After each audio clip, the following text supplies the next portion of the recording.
Well, hello everyone. This is Dr. Ayleen, and this is a daily dose of medicine walk. And for those of you who are listening in on Blog Talk Radio, this is Healing House Radio. So, um, today's topic is one that a lot of people, what? That a lot of people feel hesitant about asking questions about because it is it can be a tricky thing and people don't want to seem foolish. And I've often had people ask, it's like, I know this is a dumb question, but first off, I'm very honored that they trust me with their questions. And I don't consider any question dumb because it's about moving each person forward to a greater understanding. And I call, this series the Grounded Empath because I want people to feel a sense of calm, a sense of quietness, a sense of stillness that they can create around their own empathy, that it's not this chaotic storm that is just constantly blowing around them. So, the idea of what it means to be grounded. And that is actually a very important question because what being grounded feels like is different for different people. And the source of that grounding is different. So a question like this helps to open up the discussion of what that really means. So today's very intelligent question is, does being grounded mean the actual ground? It can. It can mean, because often as people teach grounding, they want to use, the earth and, the idea of the earth energy and feeling that deep connection, to the soil and to the land.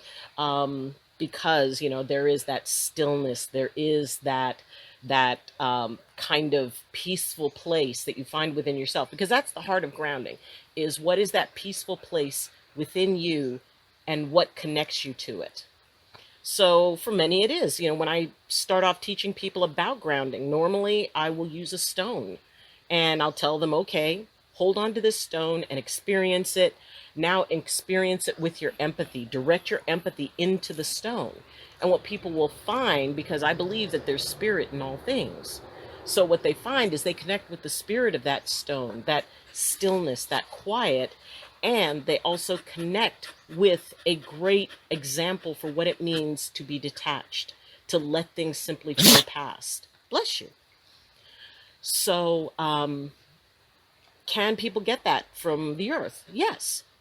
And it can come from other sources too. Not everybody grounds to earth. Often when people are talking about, well, I can't meditate. It's not that you can't meditate. You just need to find the right meditation for you. Some people meditate walking. Some people meditate laughing. Some people meditate dancing. So there's a lot of different ways. And just like meditation, there are a lot of different ways to ground.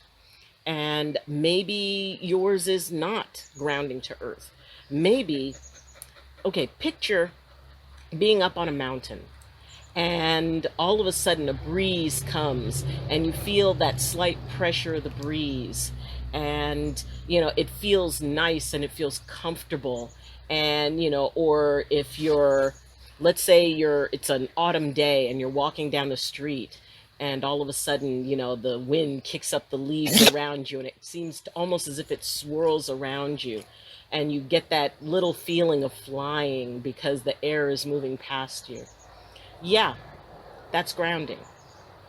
Maybe you think about being in water and floating and feeling that wonderful sense of buoyancy and feeling the waves move you back and forth and how peaceful that is.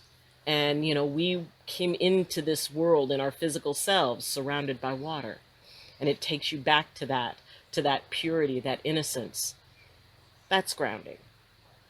Or maybe it's watching a fire, watching a flame as it transforms. And, many, many, many spiritual traditions, sweat lodges and, prayers that involve fire as a transformative energy, as something that clears and purifies and creates a new environment. Maybe you could just sit for hours and watch the fireplace and watch the flames dance and change colors, and maybe you even picture wiggling it back and forth on your own. That's grounding. It's all grounding. So how you define grounding is for you to be able to discover, and that is an amazing spiritual journey all on its own. What allows you to ground? What takes you to that peaceful, neutral place where there are no worries, there are no fears, where just for that little gap of time, everything is all right and you feel all right and nothing gets into you. So figure out, first off, how you define what it means to feel grounded. What does that feel like? How would you identify that? You know, what is grounded for you versus non-grounded? And once you figure that out, decide what takes you there. And that becomes your grounding medium. It may be staring up at the stars into a night sky for those who deeply connect to the star nations. You know, if you sit and you stare at the sky at night and you see all the stars, maybe you see a shooting star, but it creates a feeling of absolute oneness where you feel small and immensely large at the exact same time. That's grounding. So, decide what grounding means to you. Decide what gets you there. And then enjoy it and explore it and deepen your relationship with it. And that is the key to becoming a grounded empath or a grounded anything else. So, thanks for joining me. And if you have any questions regarding this or any other topic, please leave them in the comments. You can also reach me through my Twitter page, which is in the description, and also through my Facebook group, Medicine Walk with Dr. Ayleen. If you like this video, please press like. And if you enjoy what we're doing, please consider subscribing. We're right on the edge of our first 100 subscribers, and that's really, really, really exciting. And if you want to support the channel at a higher level, I do have a Patreon account that's in the description. You can follow the link to that, and there is, there are perks for becoming a patron, and it starts with as little as $2 a month. So, again, thank you for joining me.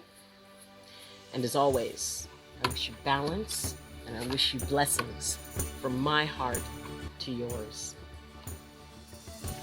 Love you. And see you tomorrow. Bye.